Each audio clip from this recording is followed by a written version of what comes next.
स्वागत में खार पूरा बाटे हो गौआ। धन्य हुई है धरती आज पड़ते हो पौआ।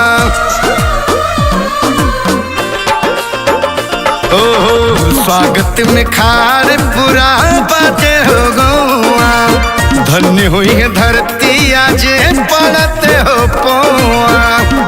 तो साजी धाजी रथवा से गौआ के पूरब ओर से आई है।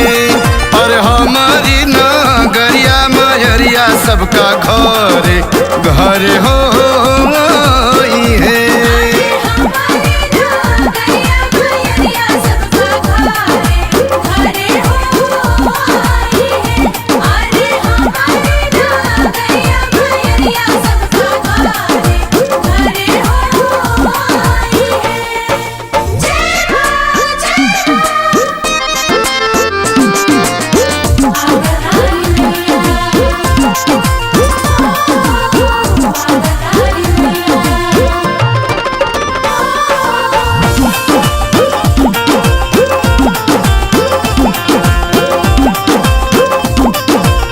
छकिया लवंगिया के भोगवा लगई है। निमिये पे झूली है झूलनवा।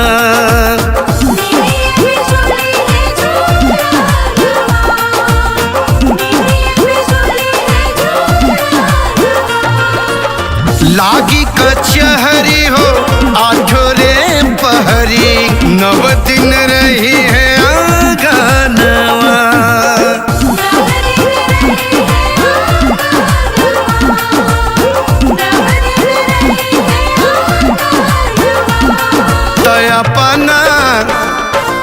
अपना बालकवा से बकवा सब पे खुशिया हो लौटाई है।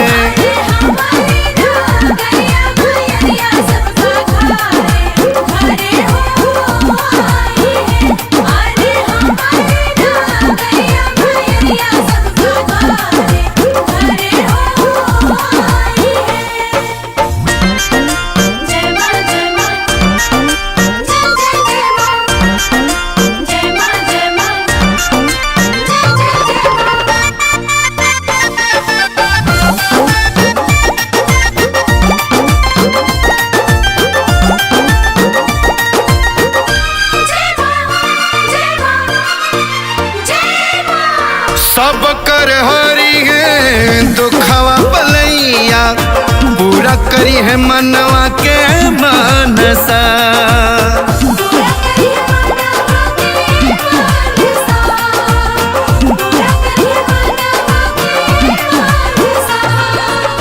गाई सब गीतिया दादी माई बिटिया। स्वर्ग से सुनर होई जलसा।